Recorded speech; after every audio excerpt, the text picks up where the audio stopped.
विघ्नेश्वरं पादपङ्कजम्। ॐ श्री नमः शिवाय आदिविश्वेश्वराय नमो नमः। श्रृंगारगौरीश नमो नमः। मातुमन्नपूर्णेश्वरी मातुमंगला गौरीश नमो नमः। मातुशीतले महाकाली महासरस्वती महालक्ष्मीभ्यो नमो नमः।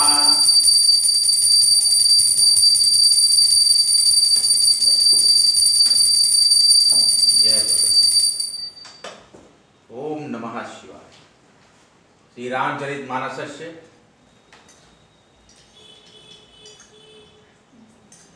पाठ प्रारंभ। नमस्कार करते हैं काशी की धरा से काशी पुत्र कमलो। आज का हम अध्याय स्टार्ट करते हैं। बालकांड पे चर्चा कर रहे हैं। पुनि बंधु सारद सुर सरिता जुगल पुनित मनोहर चरिता। मज्जन पाप पाप हरि का मज्जन पान पाप हरि का कहत सुनत एक हर अविवेक। सरस्वती जी और देव नदी गंगा जी की वंदना करता हूँ। जय माता। दोनों पवित्र मनोहर चरित्र वाली। एक में स्नान करने से जल पीने से पापों का हरना और दूसरे से गुण और यश कहने और सुनने से अज्ञान का नाश कर देती है माता सरस्वती। जय जय भगीरथ नंदिनी मुनि जय चकोर चंदिनी नाग विबुध बंदिनी तू जहान बालिका। काशी में हम यही मंत्र से गंगा जी का आरती करते हैं। इसके बाद कहा गया कली विलोक जग हित हर गिरजा साबर मंत्र जाल जिन सिरजा अनमिल आखर अर्थ न जापू प्रकट प्रभाव महेश प्रतापू। जिन शिव पार्वती ने कलयुग को देखकर, अब कलयुग में चल रहे जगत के हित के लिए साबर मंत्र समूह की रचना की। जिन मंत्रों के अक्षर बेमेल हैं, जिनका कोई ठीक अर्थ होता है न जब ही होता है तथाप श्री शिव जी के प्रताप, जिनका प्रभाव प्रत्यक्षता दिखता है। शिव से ही काशी है और शिव की ही काशी। शिव की काशी और भगवान विष्णु का वृंदावन देव द्वारा बनाए गए स्थल जो स्वयं में ही प्रमाण और चमत्कारों की उद्गृति करते। सोमेश मोहि पर अनुकूला करिति कथा मुद मंगल मूला सुमिर शिवा शिव पाई पसाऊ वर्णऊ राम चरित चित चाऊ। रामचरित का व्याख्यान हम कर रहे हैं। 22 जनवरी 2024 को श्री राम आएंगे। हम लोग का हैशटैग चल रहा है श्री राम आएंगे, राम आएंगे। तो हम उसी परिप्रेक्ष्य में पूरे भारतवर्ष में और एक बहुत हमारे काशी से ही एक विद्वान जन जो कि अध्ययन कर रहे हैं और अध्ययन करवा रहे हैं, श्री राम कथा विश्वविद्यालय का इन्होंने प्रारंभ किया है। प्रिंस तिवारी नाम है, वो संस्थापक हैं राम कथा विश्वविद्यालय। उस कोर्स में आप एडमिशन ले सकते हैं। मैं उसकी लिंक भी आपको शेयर कर दूंगा। उस कोर्स में आप एडमिशन 1 महीने का श्री राम विश्वविद्यालय में रामचरित को समझेंगे। और हम लोग फिर 22 जनवरी को श्री राम आएंगे इस कार्यक्रम के लिए। काशी में 5 लाख दीपों से हम घाट मंदिरों को सजाएंगे और श्री राम के गुण गाएंगे। ओमेश वानिधि मोर शिव कृपा विभात शशि समाज मिलनी मनुष्राति ए गातै सनय समेता कई सुनय समुल सजेता होए राम चरण अनुरागी। अनुराग का मतलब प्रेम होता है। कालीमल रहित सुमंगल भागी। मेरी कविता श्री शिव जी की कृपा से ऐसी सुशोभित होगी जैसे तारागणों के सहित चंद्रमा के साथ रात्र सुशोभित होती। इस कथा को प्रेम सहित सावधानी के साथ समझ बूझकर कहे सुने। ये कलयुग के पापों से रहित और सुंदर कल्याण के भागी होकर श्री रामचंद्र जी के चरणों को प्रेमी बन जाएंगे। मंगल भवन सुमंगल हारी करहूं सुदशरथ जुल बिहारी। श्री राम के चरणों में बारंबार नमस्कार करते हैं। श्री राम दरबार को बारंबार नमस्कार करते हैं। आप लोग भी अपने घर में श्री राम दरबार को स्थापित करें और नित्य नियमित श्री रामचरित को गाएं।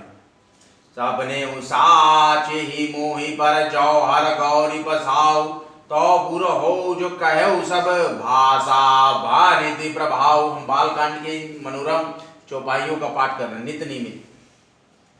और अब निरंतर इस पूरी श्री तुलसीदास रचित कृत रामायण को, रामचरितमानस को संपूर्ण कहेंगे और पूरा हमारा ये लेक्चर चलेगा, पूरा हमारा ये ब्लॉग चलेगा लगातार। श्री रामचरित गाय, श्री राम आएंगे।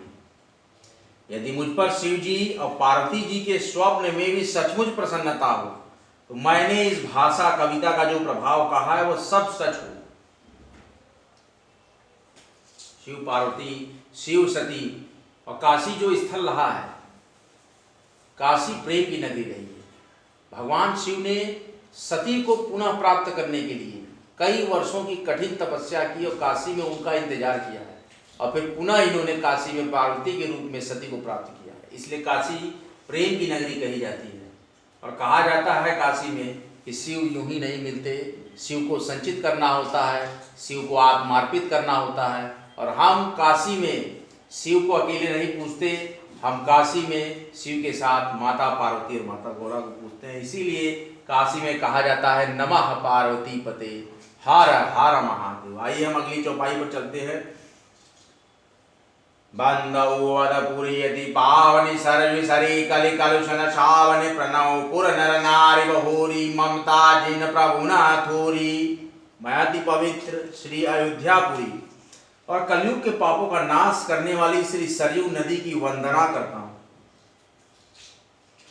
फिर अवधपुरी के उन नर नारियों को प्रणाम करता हूँ जिन पर प्रभु श्री रामचंद्र जी की ममता थोड़ी नहीं है। थोड़ी नहीं है का मतलब है अर्थात बहुत है। शियलिरंकाय लोक बिलो विशोक बनाई बसाए बंदौ कौशल्या दिशि प्राची कीरति जासु सकल जग माची। अपने पुरी में रहने वाली, सीता जी की निंदा करने वाली और के पाप समूह को नाश कर उनको शोक रहित बनाकर अपने धाम में बसा दिया। मैं कौशल्या रूपी पूर्व दिशा की वंदना करता हूं। पूर्व दिशा ने इनको भी धाम बना दिया। इनको जो कि सीता जी की निंदा करते थे और रहते थे कहां पर,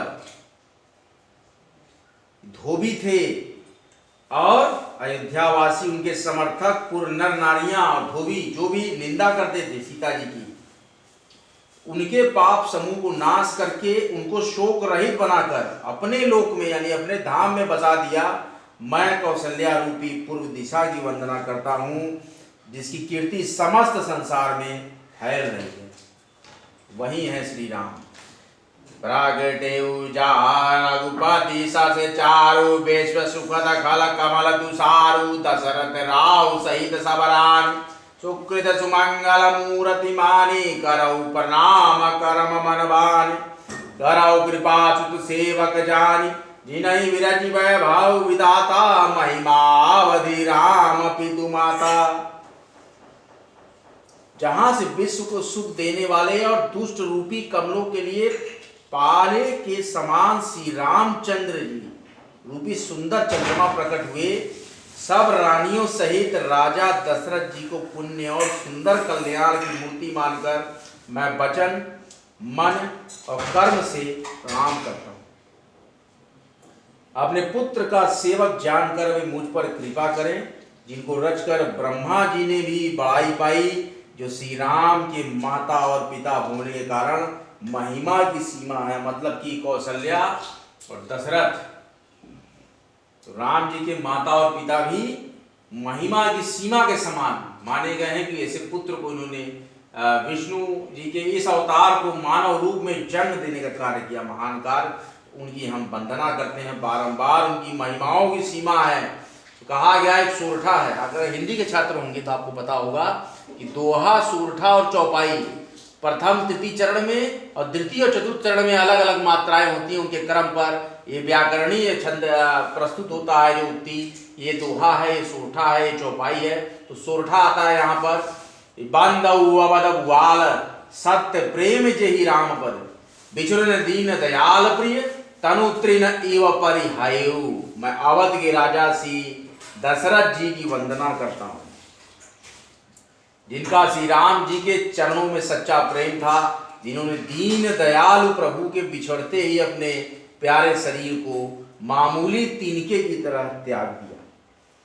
प्राणावाओ पारिजन सहित विदेहु, जाहि राम पद गूढ़ सनेहु, जोग भोग महाराघेउ गोई, राम बिलोकत प्रकटेउ सोई। मैं परिवार सहित राजा जनक जी को प्रणाम करता हूँ, जिनका श्री राम जी के चरणों में गूढ़ प्रेम था, जिसको उन्होंने योग और भोग में छिपा रखा था, परंतु श्री रामचंद्र जी को देखते ही वह प्रकट हो गया। तो प्रेम प्रकट हो गया।